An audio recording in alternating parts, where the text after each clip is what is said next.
All right, hi everyone, good evening. Welcome again to another Stand With Us Connect webinar. Like Ilana said, I am Charlotte Korchak, Senior Educator at Stand With Us. I've been with Stand With Us for 10 years and been doing this work for a long time, beyond the 10 years, also back in college.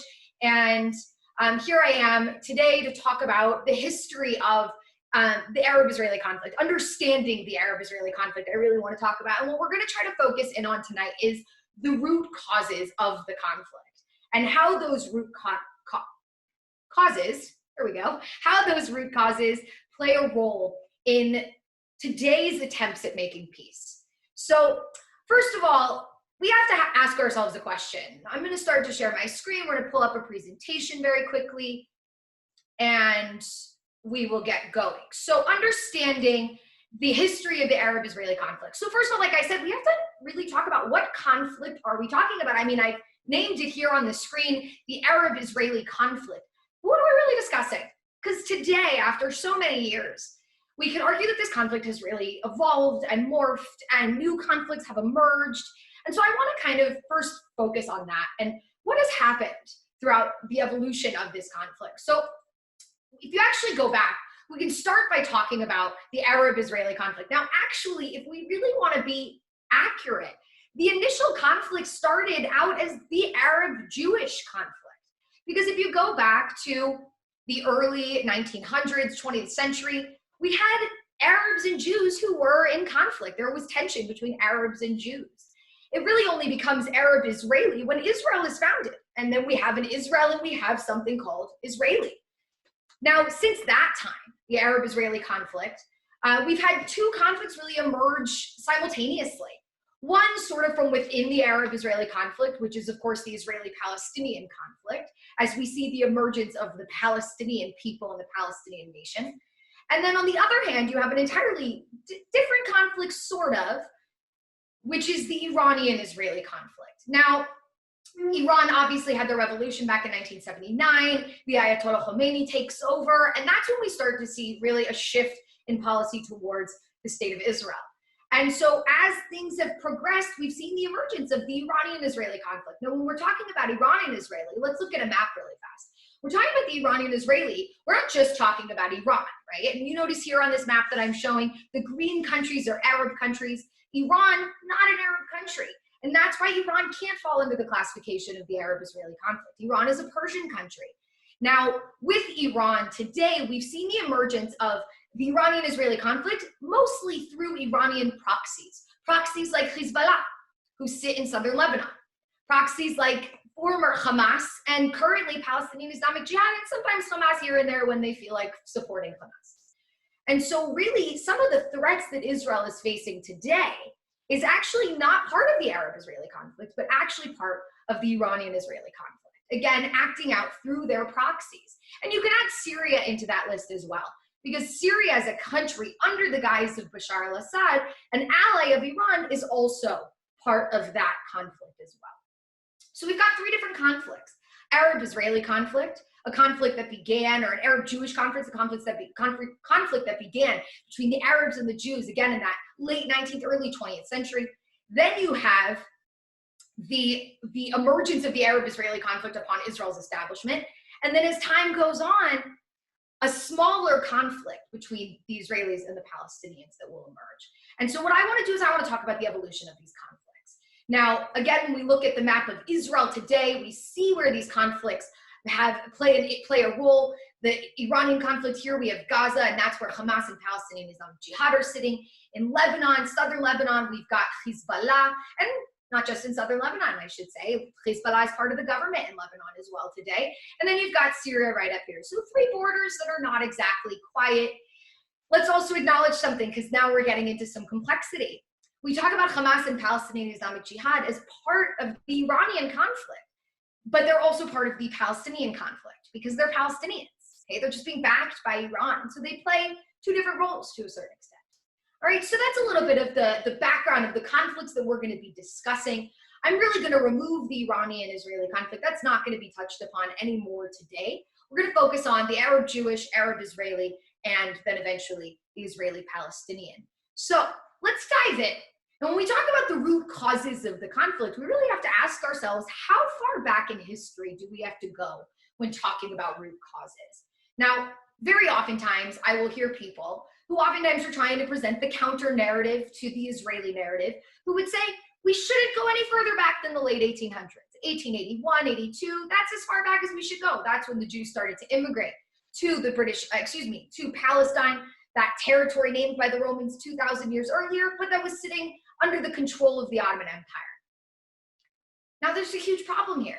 It's very convenient for people who are against the Israeli Jewish narrative to want to start in the 1800s. It's very convenient because they're trying to paint us as colonialists. That's the famous line.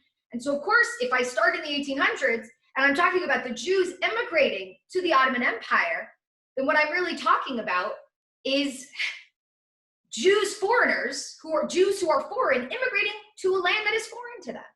So really, when we talk about root causes of the conflict, when we talk about the origins, we got to go back further. We got to go back really far, in fact, because I'm going to start with the first root cause. Number one, first root cause is going to be land. This map that you're seeing, the land is important. It's important to both the Jews and the Arabs, and today the Palestinians. And so we have to understand, why is it important?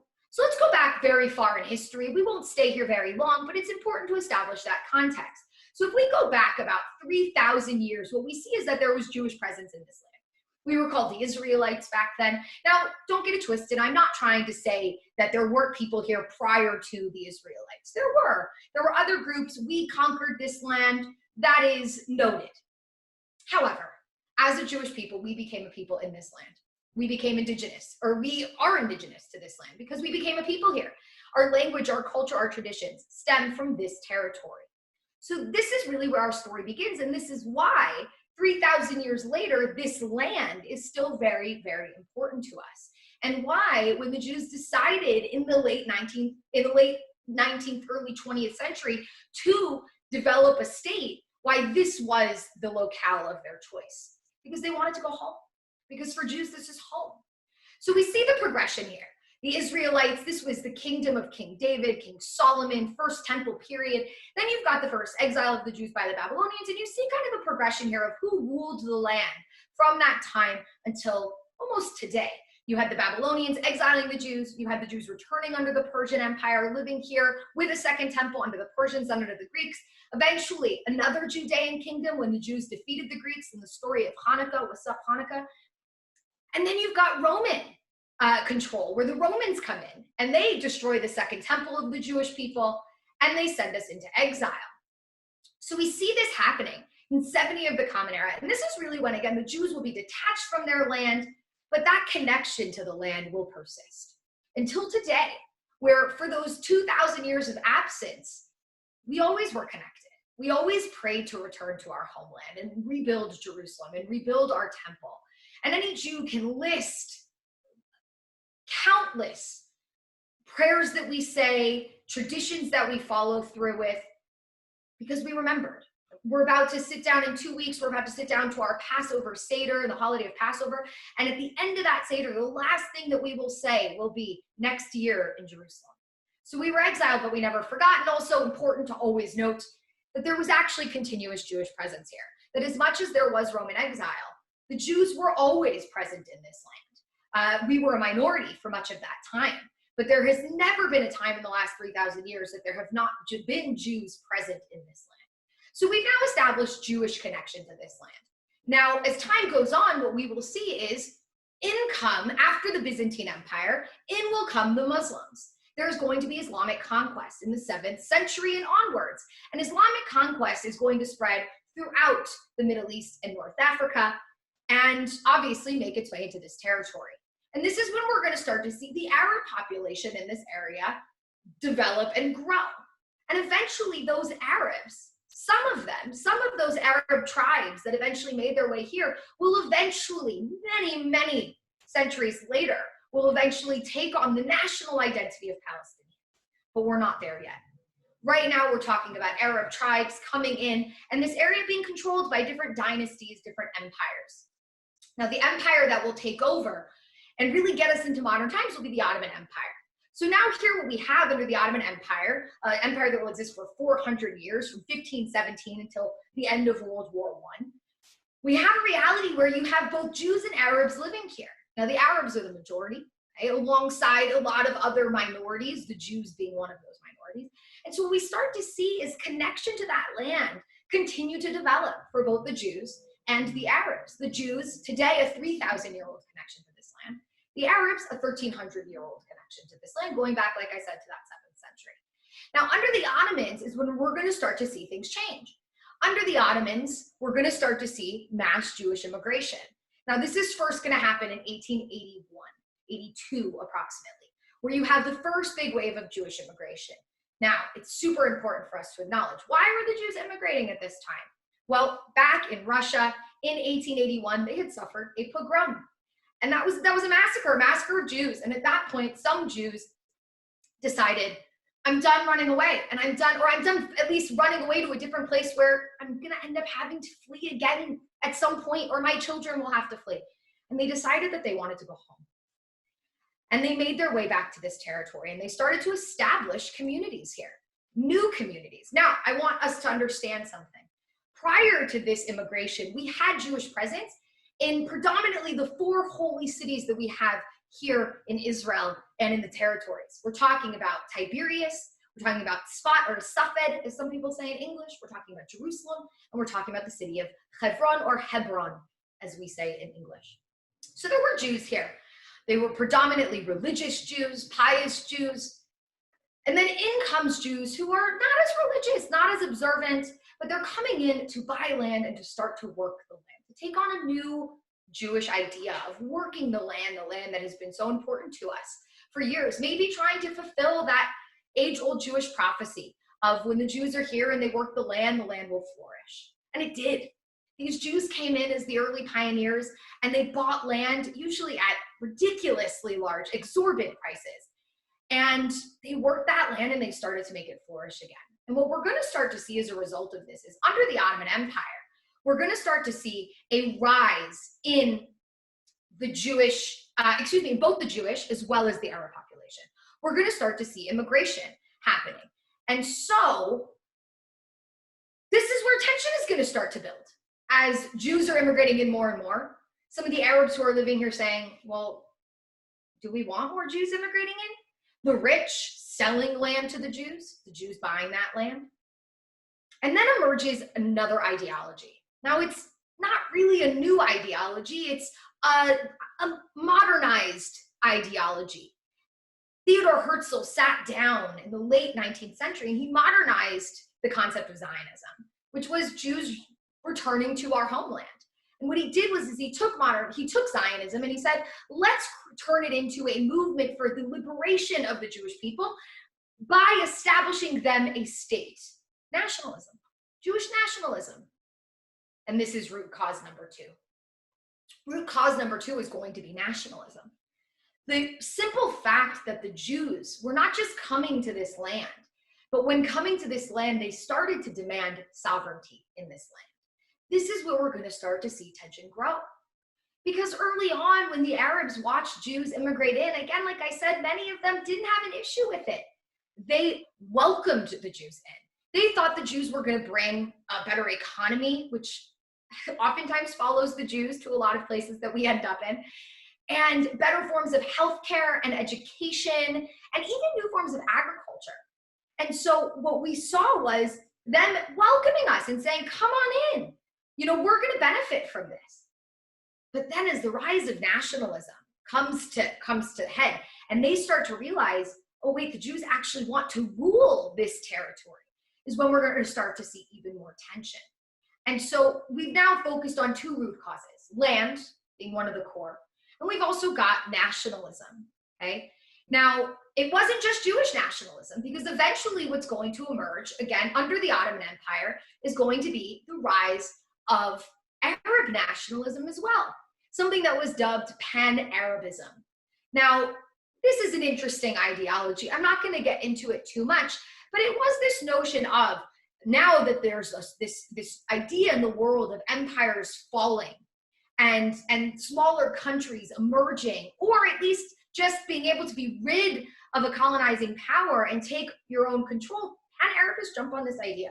And they say, well, we should have Arab rule in this area. So what we're going to start to see is competing nationalisms. Zionism versus Pan-Arabism. Now, eventually, the Ottoman Empire is going to fall during World War I. And at the end of that war, the British and the French, the victors of World War I, will sit down in 1920 in San Remo, and they will map out what they believe should happen to this area. This is all happening under the guise of the League of Nations. Now, the League of Nations in 1920 is going to draw the Palestine Mandate, the British Mandate of Palestine. And they are going to basically deem that this territory, and you see on this map, not just a small territory, but the entire territory between the river and the sea, as well as what is today modern-day Jordan, would become a national home for the Jewish people. You see the obligations that they put in there for the British. And the Jews were excited. The promise that we had received from the British during World War I, which was the Balfour Declaration, is now coming to fruition. We now have a legally binding document, the British Mandate, that says that this territory is to become a national home for the Jewish people. Well, for Pan-Arabists, for any of the Arab leadership, they looked at this and said, what? This was a slap in the face. What do you mean? How are you going to give all of this land? And guys, we're not talking about a small piece of land. We're talking about a lot of land. How are you going to give all that land to the Jews? It was passed. Now, it wasn't passed initially by the British. Initially, the British realized, well, they had made they had a bit of a mistake that they had made. During World War I, they didn't just promise the Jews in the Balfour Declaration. They also made a promise to an Arab tribe called the Hashemites. And that Arab tribe was demanding land according to their agreement. So to fulfill that promise, or part of that promise, the British, before ratification, are going to chop off 77% of the mandate. And they're going to give it over to the Hashemites to create the Hashemite Kingdom of Transjordan. So we have this massive loss of land that the Jews really didn't complain about, right? We realized, look, let's call this the OG two-state solution, if you will, an Arab state alongside a Jewish state. Now, as much as there was this notion of Pan-Arabism and a wider Arab nationalism, what we also have to realize is Arabs are not homogenous. Arabs at this time were predominantly tribal, actually. Pan-Arabism, this notion of nationalism, didn't really change that. There were still tribes within the Arab world. And so that's how they identified. And so what you had was this one tribe, the Hashemites, being satisfied. But what about everyone else? What about all the Arabs who lived between the river and the sea? In this area, what remained of the British Mandate of Palestine? Well, they're not going to be happy. Because as far as they're concerned, according to now what the British have ratified, they are going to end up in a Jewish state. And so violence is going to ensue. And we're going to start to see attacks really spurred on by the Grand Mufti of Jerusalem, Hajj Amin al-Husseini. And this begins in 1920. This will continue into 1921. And don't get me wrong, there was violence happening before this as well. There was the burning of orchards and people being attacked on the roads. But this is when we're going to start to see a coordinated effort, really brought by leadership, to attack Jews in this area. Now, this is going to last 17 years. I mean, longer than that. But from 1920 until 1937, we're going to see really constant violence. There would be a lull in the early 1930s, but mostly constant violence. So the British in 1937 decide, well, maybe we need to change up the mandate. Maybe this wasn't the best idea. And they proposed the Peel Commission. Peel Commission was going to divide the land, as you can see on this map, giving about 20% of that land to the Jews for their national home. About 75% of it was going to be granted to the Arabs, and it was going to be united with Transjordan, so it would fall under Hashemite control. And then about 5% would remain in British hands. And that's, as you can see, Jerusalem, the little area out to the coast.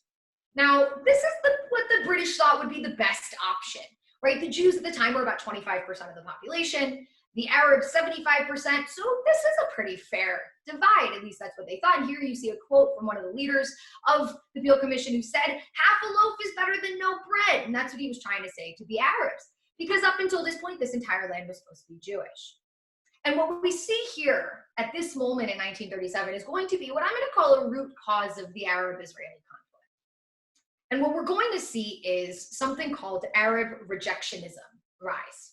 Arab rejectionism is the notion that the Jews shouldn't have a country. It's the rejection by Arabs of the idea of a Jewish state at all. And in 1937, they were very clear about this. From Haji Amin al-Husseini through the entire Arab Higher Committee, we saw a unification of pretty much every Arab leader coming together saying, no, we are not going to agree to a Jewish state in any borders. They tried to push for autonomy for the Jews. The King Abdullah in Jordan, in Transjordan, was saying to us, the Jews can live here, no problem. But they just have to live under my control. I mean, sort of my control. I'll give them autonomy. But that's going to be it. They can't have sovereignty here. And that's really what Arab rejectionism was. It's the rejection of any part of this land being controlled by Jews. Now, I just talked about root cause of the Arab-Israeli conflict. I got to talk about another root cause of the general conflict, and that's religion. Now, when I say religion, I want to be very clear. I will call this a root cause, but I would say that it is a root cause that plays out as an undertone. Now, why I say that is because for many on both sides of the conflict today, it's not about religion. If you look at Israelis, the majority of which are secular, and you look at Palestinians, also a relatively secular society, it's not about religion for them. Now, that being said, why we have to speak about religion is because if you go back to this time period and you look throughout it and you look at the extremes that we have in this conflict, let's look at Hamas, for example. Hamas is a radical Islamic terrorist organization. And Hamas says, why are they Arab rejectionists? Because they say, according to Islam, when a land is once controlled by Muslims, it must always be controlled by Muslims. And if it is not, we must engage in conquest to ensure that it will fall back into Islamic hands. So we have this religious undertone. And let's also talk about it on the Jewish side. On the Jewish side, you've got people here who are very religious, very observant, and they believe that this land was given to us by God. And they actually believed that if we were to give up any of this land voluntarily, that it would be a slap in God's face, that it would actually be a sin to do so. So we have people on the Jewish side also fighting because of a deep religious ideological belief. So yes, we have religious undertones, but note that I said that on both sides today, these are minorities. And that is why I'm going to put religion as a root cause, but as an undertone, not as a core. So we've spoken about land, we've spoken about nationalism, and now we've spoken about Arab rejectionism. So this will be the first. 1937, they unite and say no Jewish state. Now 10 years are going to go by between 1937 and 1947. We all know what's going to happen during those years. We're going to have a lot of violence in this land as an Arab revolt will continue on until 1939. And then, of course, in 1939, we're going to have the start of World War II and the start of the Holocaust. Now, in this land, there's all still violence going on. Arabs are still attacking Jews. Jews have now begun attacking Arabs. You've got both Jews and Arabs going after the British. It's a bit of a chaotic situation. So the war ends. And the UN is formed in 1945. And so this situation is turned over to the UN. And the UN says in 1947, let's try again. Let's try another partition plan, right? And this is really when we start to see the UN and much of the Western world kind of really jump on the bandwagon of Zionism. They've kind of accepted this reality that when the Jews say that we need a country, we really need a country. And again, I really want to stress Zionism wasn't just Jews walking around going, we need a country because we just want one, and so we're spoiled, so give us a state. Not at all. Jews, after 1,800 years of being persecuted, of dealing with massacres and the slaughter of Jews throughout the world, they finally were fed up and said, we want a country because we want to be able to protect ourselves. And the years of World War II made that so abundantly clear. Not just to Jews who maybe were not Zionists before the war, but to many others who also didn't truly understand what the Jews were trying to express. By 1947, it was clear. And that's why we see another partition plan, where the abandonment of nationalism has not occurred. In fact, in 1947, when they were proposing different solutions, one of them was a bi-national state, where it would be the two peoples in one country. And they threw it out the window because they said, no, the Jews are demanding nationalism. The Jews are demanding a Jewish country, and this just isn't going to work. They've been fighting each other for 30 plus years now. So the partition plan is proposed. 55% of the land was granted to the Jews, 45% to the Arabs, and in this case, it would be an independent Arab country, not absorbed into Transjordan like in the Peel Commission. Yet again, we got another rejection from the Arab leadership. The Arab leaders who say no, and I know it was on the screen, it's important for me to stress, both in 1937 and in 1947, the Jews said yes. But Arab rejectionism was alive and well in 1947. And what's going to happen at this point is the Arab leaders don't just reject the plan, but they choose to really take the situation into their own hands. Now, look, a lot of people would argue, why should the Arabs have accepted this plan? They didn't believe that the Jews had any claim to that land. Now, it's a valid argument until you realize, but the Jews did have a claim to this land. Even if you don't want to go back all the way 3,000 years, the reality is that by this point in 1947, there are now 600,000 Jews living in this land. And so what did they expect to happen to us? That we were just going to disappear? Well, that's exactly what they thought. In 1947, on November 30th, the day after the partition plan was passed by the General Assembly of the United Nations, the Arab leadership will wage a war. And that war is a war of annihilation. And you don't have to take my word for it. The leader of the Arab League at the time called it just that. He used the word annihilate. So they said, we don't want any more of these deals. We don't want to agree. We don't believe that the Jews should be here. We don't believe that the Jews should have a country. Let's go to war and let's get rid of the Jews. And that's exactly what they did. And again, a lot of people say to me, Charlotte, so what? They had every right to do so. Now, did they have a right to do so? I'm not sure, but fine, they did it. But let's acknowledge something. That when you go to war, you are gambling. Here you have a guarantee. 45% of the land is going to be yours.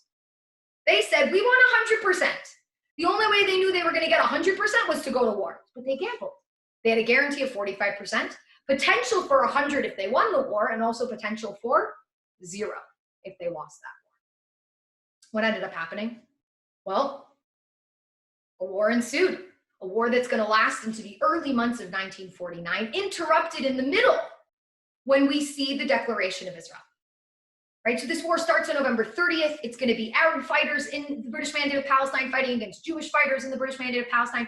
Very quickly, the Arab armies are going to send in fighters under the guise of the Arab Liberation Army, the ALA. And there's going to be fighting going back and forth. And during that fighting, we're going to start to see Arabs within this territory begin to flee the territory. And also, when they found themselves either in hostile areas or they were hostile themselves, they would be forcibly expelled by the Jewish forces and, upon our declaration, eventually by the Israeli forces. So halfway through, May 14, 1948, we realize the British are leaving. The mandate's going to end on May 15th, and we declare independence. And Israel is born. May 15th, 1948, we are officially recognized, and we become a country. That same day, something else is born. The Israeli Defense Forces, the IDF, is born. Now, why? One very simple reason: necessity.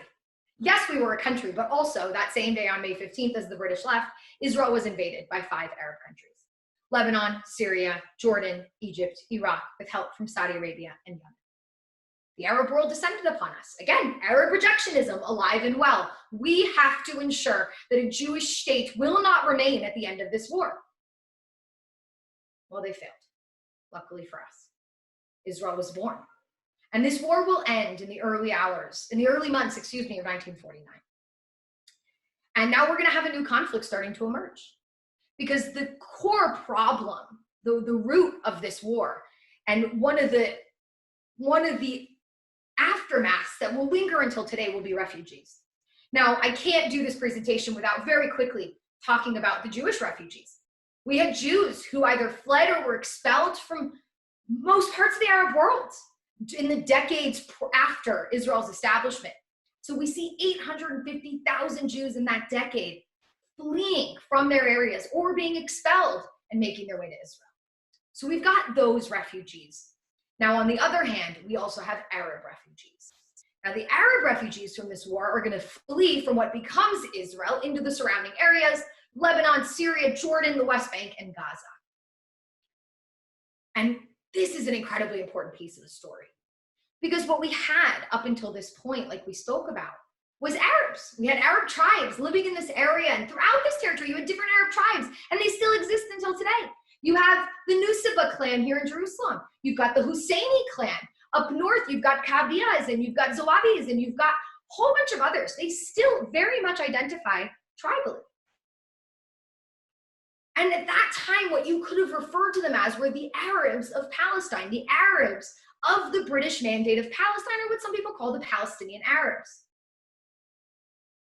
But it won't be until after the War of Independence, or what they would call the Nakba, their catastrophe, that we start to see the emergence of an independent Palestinian national identity, that those Arabs themselves will start to refer to themselves as Palestinians. So this is the reality. Now, so from here, what we're going to start to see very slowly is the emergence of that third conflict that we were talking about, which is the Israeli-Palestinian conflict. Now, the Arab-Israeli conflict is still alive and well at this point. What we start to see is here we start to see the end of the War of Independence, and we see the borders that will emerge, or at least the sovereign Israeli territory that will emerge, which is what you see here in yellow. The Jordanians will have taken control over Judea and Samaria, and they will name it at this point the West Bank, because it's the only part of Jordan that at this point sits on the west bank of the Jordan River. And Gaza will be taken by the Egyptians. Now, in 1967, 3 countries choose to go back into war with Israel. And that's the Egyptians, the Jordanians, and the Syrians, and we have the 6-Day War. And again, we see another attempt at Arab rejectionism. Let's eliminate the Jewish state that currently exists, and another failure. And as that failure occurs, the Jews, who are incredibly successful during 1967 and gain all of this territory, they look to the Arab world and say, look, we're not in it. We're not in this to gain all this territory. That's not the point. We just want to live peacefully and quietly and have you recognize us. And that's what we said to the Arab world post-1967. And the response that we got was no. In fact, the famous 3 no's. No peace with Israel, no recognition of Israel, no negotiation with Israel. We're not here to have the conversation with you. We don't recognize your existence, and we have no intention of recognizing your existence. Arab rejectionism, alive and well. Now, we're going to start to see it fracture as time goes on. 1979, we're going to see a peace agreement between the Egyptians and the Israelis, really prompted by the courage of Anwar Sadat, who in 1977 throws out, if you will, rejects Arab rejectionism. And he comes to Israel and he recognizes this country. And by 1979, he makes peace with this country. So we start to see Arab rejectionism fracture. And we're going to continue to see that happen as time goes on. While at the same time, the emergence, 1979, the Iranian Revolution. So the emergence of the Iranian conflict, as well as the emergence of a Palestinian conflict, as the Palestinians start to get more and more organized. Now, let's talk about that evolution. So we spoke about 1948, pre-1948, pan-Arabism, tribalism. Comes 1948, and the Arabs who live here suffer a catastrophe. They lose their land. They become refugees. And they end up scattered. The West Bank, Gaza, Syria, Jordan, Egypt, Lebanon. And they start to unite. What really will start to unite them will be organizations that will form on behalf of the Palestinians. First, we have Fatah in 1959. Obviously, that should sound familiar. That is today the political party of Mahmoud Abbas. You've got, eventually, in 1964, the emergence of the PLO, the Palestine Liberation Organization. And this is really a crucial moment, because the PLO from here on out will serve as the international body overseeing the Palestinian people. And this is really when we're going to start to see those Arabs of Palestine begin to identify themselves as Palestinians. And that Palestinian identity will take form and will slowly become solidified in this population. Now, by 1967, for them, when we talk about the 6-Day War, sure, the implications, we went to war with Jordan, Syria, and Egypt, but the implications for the Arabs who were living in the West Bank and Gaza territory that will now be taken by Israel is that those Palestinians who were under Jordanian or Egyptian control, under Arab control, which they didn't have a problem with, now are going to fall under Jewish control. And for them, let's acknowledge The Jews are their enemies. The Jews, the Israelis, are responsible for their catastrophe in 1948 and 49.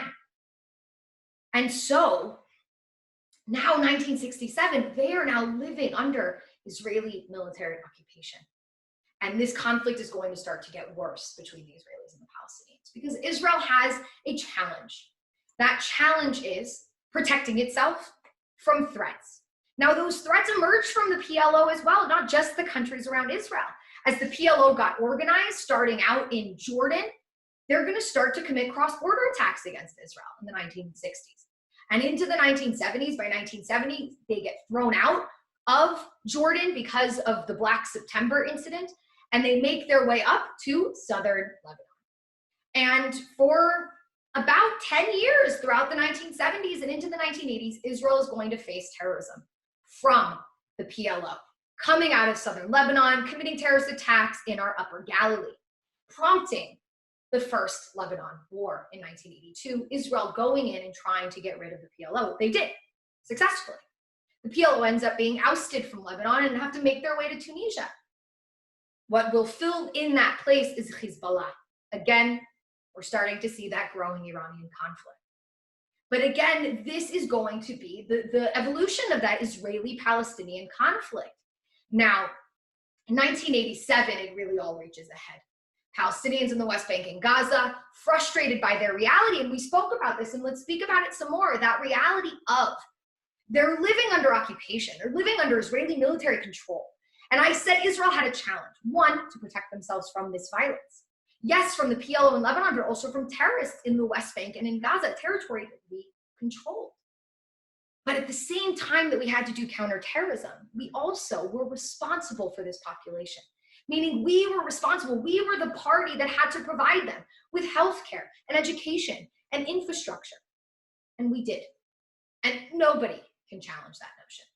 You see a massive increase in quality of life in both the West Bank and Gaza during these years when it was under Israeli control from 1967 to the mid-1990s. But that tension between Israelis and Palestinians will continue to grow. And it will reach a head in 1987 when the Palestinians start an uprising, the first Intifada. And Israel wakes up. There is a population living under our control and they're not happy. And this can't continue. 1988, the head of the PLO, Yasser Arafat, goes to the UN and says, I want recognition. And this ushers us in. This highlights the Israeli-Palestinian conflict as a separate conflict. It's great that Israel negotiated with Egypt and then will come to negotiate with Jordan, but what about the Palestinians?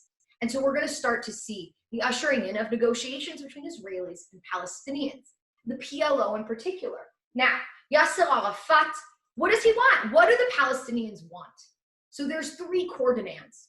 One is the right of return.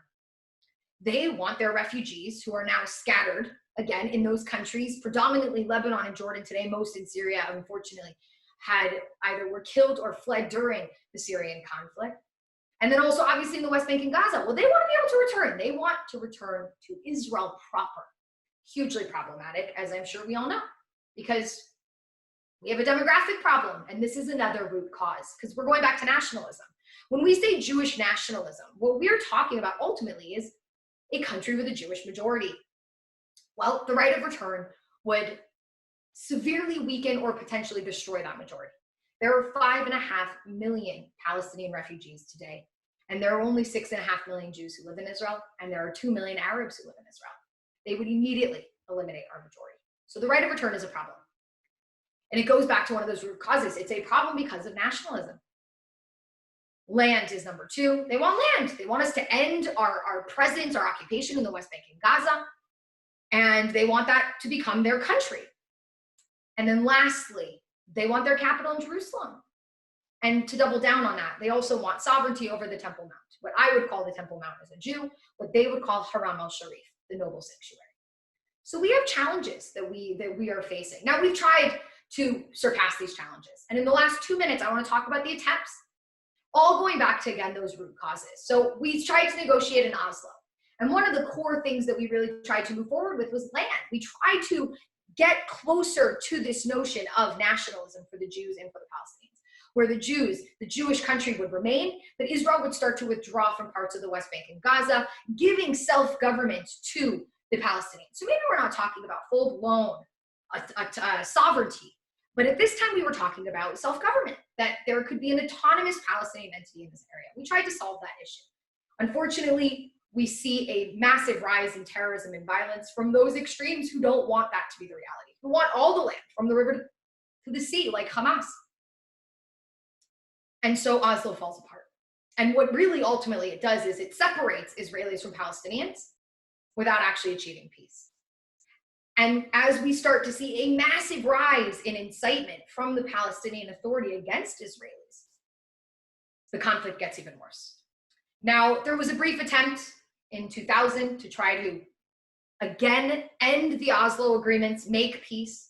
And this was an amazing offer put forward by Ehud Barak, where he offered all of Gaza, 94% of the West Bank with a 3% land swap, $30 billion to resettle refugees, and a shared capital in Jerusalem. This was rejected by Yasser Arafat. If we keep moving forward, this resulted in even more violence, just like Oslo. A horrible 5 years of terrorism towards Israelis, rioting in the West Bank and Gaza that will lead to a significant number of Palestinian casualties alongside those Israeli casualties, and again, deepening that divide between Israelis and Palestinians, leading us to our last 20 years of us attempting to make peace. June 2002, the Arab Peace Initiative. This is interesting, because what we see in June of 2002 is the Arabs starting to let go of Arab rejectionism even more. And them saying to Israel, you end it with the Palestinians, you solve that conflict, pull out to the lines that you had prior to 1967, we'll recognize Israel and we'll normalize relations. It never happened. But it shows how the Arab rejectionism, again, started to whittle away. You have other attempts, the withdrawal from Gaza prompted by Bush's roadmap to peace. Again, that goes back to the land issue that we were talking about. And then you had Olmert's offer, an amazing offer put forward by this man right here, Ehud Olmert, to Arafat's successor, Mahmoud Abbas, that said, again, it's almost identical to Camp David. I'll give you all of Gaza. I'll give you 95% of the West Bank with a 5% land swap. I'll give you a shared capital in Jerusalem, refugee resettlement. Some of them can resettle in Israel, money to resettle the others. We got another rejection. And then we go back to the final attempts at peace. The attempts made under the reign of Bibi Netanyahu in the last 10 years, Barack Obama predominantly, and now into the Trump administration with the US Peace to Prosperity Plan. All of these trying to address those core issues, trying to ensure that Israel would remain a country. Right? That's obviously a key for us. That's our nationalism at its finest. So no one here proposing a one-state solution, because a one-state solution would effectively destroy this notion of Jewish nationalism if that was to be a democratic country from the river to the sea, because from the river to the sea today, we have 6.5 million Arabs and 6.5 million Jews. So if we were to unite into one country, we would have a serious demographic problem, and the Jews would not be able to maintain their statehood. That's why every one of these agreements addresses that notion. Israel must continue to exist as a Jewish country. Now, alongside it, how can we create a Palestinian state? Going into those core issues of land, of again, giving them nationalism, which as time went on, they developed national aspirations themselves. And of course, trying to somehow address the notion of religion, really almost pushing it aside, in fact. However, dealing with it when addressing holy sites, which become a core problem when examining this conflict as well. We spoke about religion as a root cause. Think of trying to deal with the city of Hebron, the second holiest site for Jews after Jerusalem, smack dab in the middle of the West Bank. What are you going to do? The tomb of Rachel, which sits right in the center of Bethlehem. Israel creating this bypass road with walls so that people can go and visit there and worship freely. So these are all issues that play a role. But as we've seen every step of the way, there has been a rejection by, unfortunately, Palestinians of these deals. Now, we have to ask ourselves why. And there's a core reason, and that is that Palestinians have never really been brought up to understand or accept Zionism. Why should they? As far as they're concerned, Zionism was their catastrophe. Now, that's not actually true when you look at the history. There is a way that both of us could have existed here side by side together with two states. We saw it, the attempts in 1937, and then again in 1947. But every step of the way, they carried with them that Arab rejectionism. No, no, no, the Jews aren't going to have a country. And many still cling to that. And so no matter what these agreements said, the fact that ultimately the territory from the river to the sea was not going to become Palestine again, or not even again for the first time ever, because there was never a country called Palestine. These were two countries that they attempted to create in the 1940s. One was created, Israel. That country of Palestine has yet to be created. But for them, for so many, it's from the river to the sea. Why should we sacrifice any of our land? They maintain that notion that existed, 85 years ago, still is alive and well today. Now, to wrap up, one final thing that we see as a result of what's happened in the region just in the last 10 years and the rise of regional allies and the more moderate Sunni bloc that has formed alongside the extreme Shiite bloc led by Iran, we really have now started to see an end almost to the Arab-Israeli conflict, where Arab rejectionism has been thrown out the window. And for them, it's about what is good for them. And for the Arabs in the world, for the Sunni Muslim Arabs in the Arab world today, their now top enemy is no longer Israel, it is Iran. And so, funny enough, the rise of the Iranian-Israeli conflict actually essentially started to bring about a decline in the Arab-Israeli conflict as the Arabs started to align themselves with Israel, seeing a common enemy in Iran. Fascinating. Such an interesting thing to watch play out over the last 10 years. So where are we at today? Where are we at today? We are dealing with a reality where the Israelis and the Palestinians are at a stalemate, an impasse. We do not know how to break this divide. The ideological differences between us are incredibly immense. Meanwhile, the Iranian-Israeli conflict, no one's sitting there talking about solving that or making peace. No one thinks that's going to be solved. We are talking about how do we continue to hold off threats coming from Iran. And in the Arab-Israeli conflict, and I'll end with the positive one, we're starting to see countries like Saudi Arabia and the Gulf states like Oman and the United Arab Emirates warm up to Israel a lot and start to have diplomatic relations with Israel and economic relations with Israel, which they've learned very quickly is beneficial to them. And so it's fascinating what's gone on today. Sad reality, the Israeli-Palestinian conflict ongoing. And we have to find a way to solve those core issues of how can the Jews still have a country and each side be satisfied with the land that they're going to be given? Because ultimately, again, between the river and the sea, there are 6.5 million Jews and there are 6.5 million Arabs. And neither one has any intention of going anywhere. And on both sides, there's people who want all the land, but also on both sides, there are people who are willing to compromise. We need that voice to be louder. So that's that. I'm going to hand it back over to Ilana, our host, and we can dive into some of your questions that hopefully have been coming in throughout this webinar. So handing it back over to you, Ilana. Charlotte, thank you so much. It's really not an easy job to be able to cover all of the history under 1 hour. Not sure many of us could do that. So as we've been watching, I've been monitoring the things that have been going on both on the webinar and on Facebook Live. We've had people tuning in from around the world.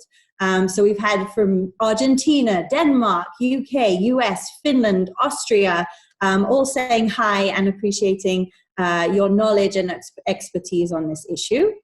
A few questions for you. The first is going to be from Amanda. Was there a Jewish presence living in Israel throughout the 2,000 years of exile, even in secret?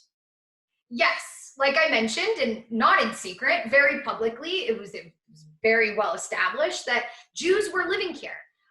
There was, again, in the last 3,000 years, never a time where there weren't Jews living in this land. Now, again, for much of that time, we were a minority. After Roman exile, we were a minority. And Jews had to flee, yes, sometimes in secret. You had Jews go down into the area of the Dead Sea. You had Jews fleeing out to the coastal areas.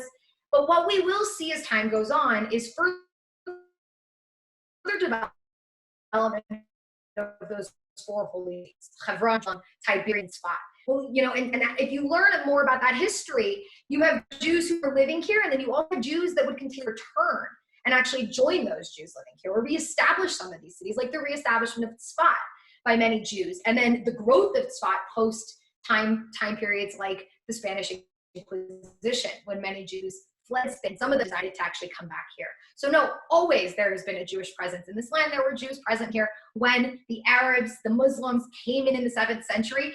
And we know that because the Jews living under the Byzantine Empire, which was a Christian empire, were suffering persecution by the Christians. And actually, when the Muslims came in, the Jews helped them and welcomed them because they were hoping that they would have a better life under Muslim rule. And to be honest with you, they did.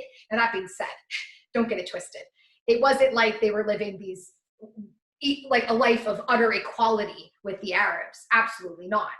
They had more rights than what they had under the Christians, but they were still second-class citizens. And unfortunately, always had to fear a massacre or a potential of an outburst of violence. But no, Jewish presence, 3,000 years continuously without a break. But again, mostly as a minority living under the leadership or the rule of other entities. Thank you, Charlotte, for your question. Thank you, Charlotte, for your answer. We have another one here from David, and he asks, wasn't the splitting of the original mandate in 1922 with the creation of an Arab state, Transjordan, arguably the first attempt at partition? Yes, I guess you could argue that. However, one could also make the argument that because the British mandate had not yet been ratified and that was done before ratification, that then really the partition, when we're talking about the partition of the British mandate, that's why I jumped to the Peel Commission. But yes, if we want to, you know, nitpick, absolutely, you could argue that was the first attempt at partition. The one thing that I will say is the other two partition plans, the Peel Commission and the Partition Plan of 1947, were attempts that failed. They weren't enforced upon the population living here, unlike the British mandate, where upon its ratification and that divide, that was forced upon the people living here. There was no, do you guys accept this or do you reject this? Like we saw in the Peel Commission or in 47. So that I think is the slight difference, but sure, yeah, we can definitely talk about that as the first partition. I mean, I think I spoke about it during this lecture as the OG, the original two-state solution. So absolutely, no problem there at all. Yeah. Great, thank you, Charlotte. I think we have time for one more question. Yeah, sure. And this will be a great message, I think, to end with, and one that we get asked very often. So Kate is asking, what do you think the solution to the conflict is? Wow. Okay. Well, thank you, Kate, for your question. It's like the $1 million question, right? And if only we all had the answer, and then maybe we would actually see an end to the violence and the tragic loss of life that we've seen over the last 70 years and even longer than that in this conflict. I don't know what the exact solution is going to be. I don't think anyone does. And I think as time goes on, we see facts on the ground continuously change. And on both sides, people actively trying to change the reality on the ground. And so it's very hard to say what the exact details are going to be. What I will tell you is one thing. The Jews are not about in any way, shape, or form to give up Zionism. We're not going to get to a place where we're going to say, you know what, that's fine, we'll live in a one-state solution. It's just not going to happen. The Jews came to the conclusion 100 years ago, we have to have a country, and we're not moving away from that. We have to have a country.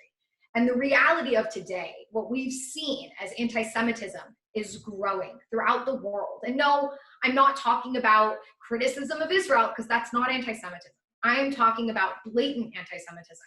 Swastikas being drawn on dorm rooms or in Jewish professors' offices. Jews being beaten in the streets of Europe. We're seeing a rise in just outright anti-Semitism. Jews today being blamed for COVID-19. So we have to have a country because we have to be able to protect ourselves.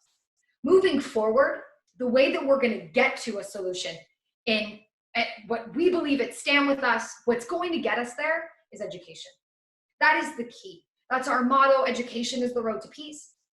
Because if a Palestinian doesn't understand what I just said, if a Palestinian doesn't understand the notion of Zionism, doesn't know Jewish history, has never been taught what has happened to us, doesn't understand why we came back here in the 20th century and established a country here, And instead of thinking about it as I was the victim of these conquerors who came in and stole our land, but I became the victim of a people coming in trying to reestablish a home that they had lived in 2,000 years ago.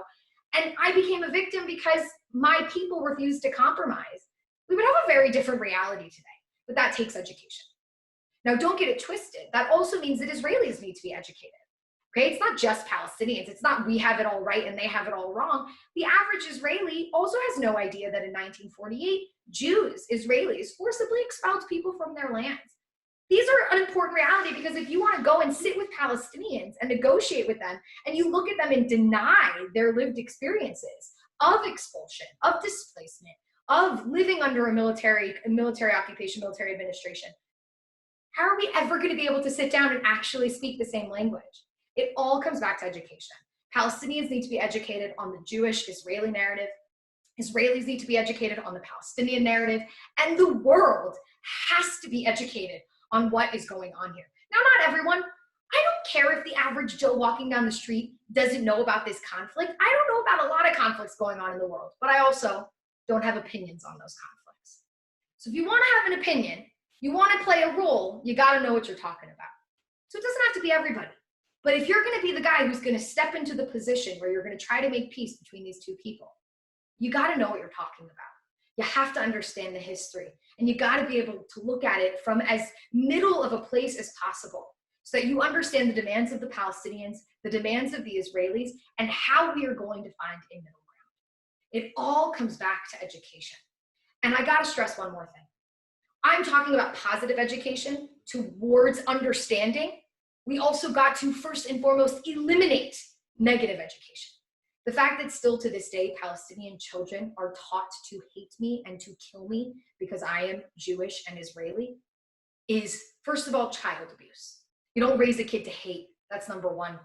But as long as that is happening, every single day that a Palestinian child is taught to hate me and to kill me is another day that we will not be able to make peace. There's no way. It's absolutely impossible. You know, if I could end on a personal note, 18 years ago,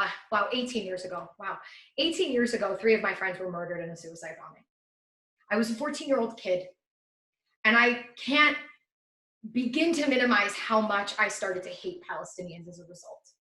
How do you as a 14-year-old navigate a reality where 3 of your friends were murdered by somebody who walked up to them, looked them in the face, and then blew himself up to kill them? How do you deal with those emotions? And I started to hate Palestinians, and I spent years of my life hating Palestinians. But I lived in an environment where that wasn't shoved down my throat. I actually grew up with parents who encouraged tolerance. They brought Palestinians to my bat mitzvah. We were friends with them. We ate in their homes.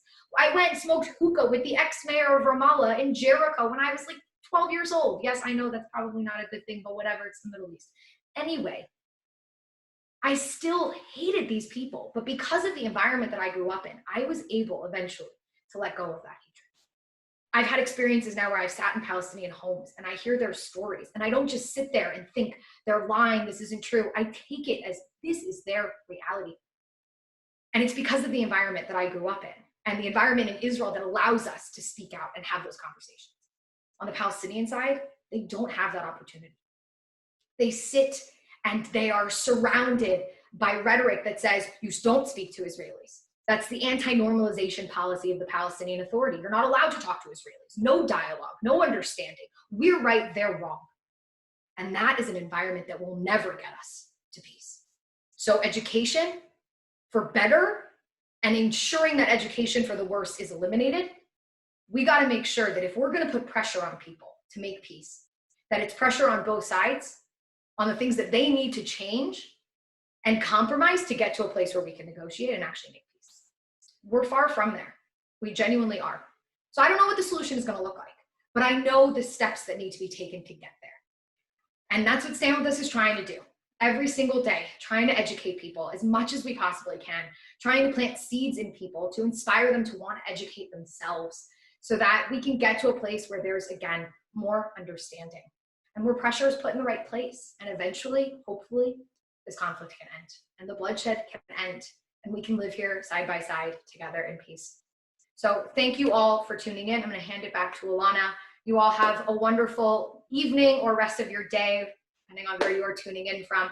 Thank you so much, and tune in again to our next Stand With Us Connect webinar. Check that website for the schedule. Handing it back to Alana. Thank you. Charlotte, thank you so much for your presentation. It was absolutely incredible and a pleasure and a privilege for us to be able to hear from you today. Thank you to everybody who tuned in to Stand With Us Connect and for supporting our mission at Stand With Us to stand up for Israel and to fight anti-Semitism. Of course, as Charlotte mentioned before, you can see all of the schedule on StandWithUsConnect.com. If you enjoyed this webinar, you are also able to book private group webinars. You can see that also on our platform. Remember that Passover is coming up and you can get your very own Stand With Us Haggadah at StandWithUs.com/shop.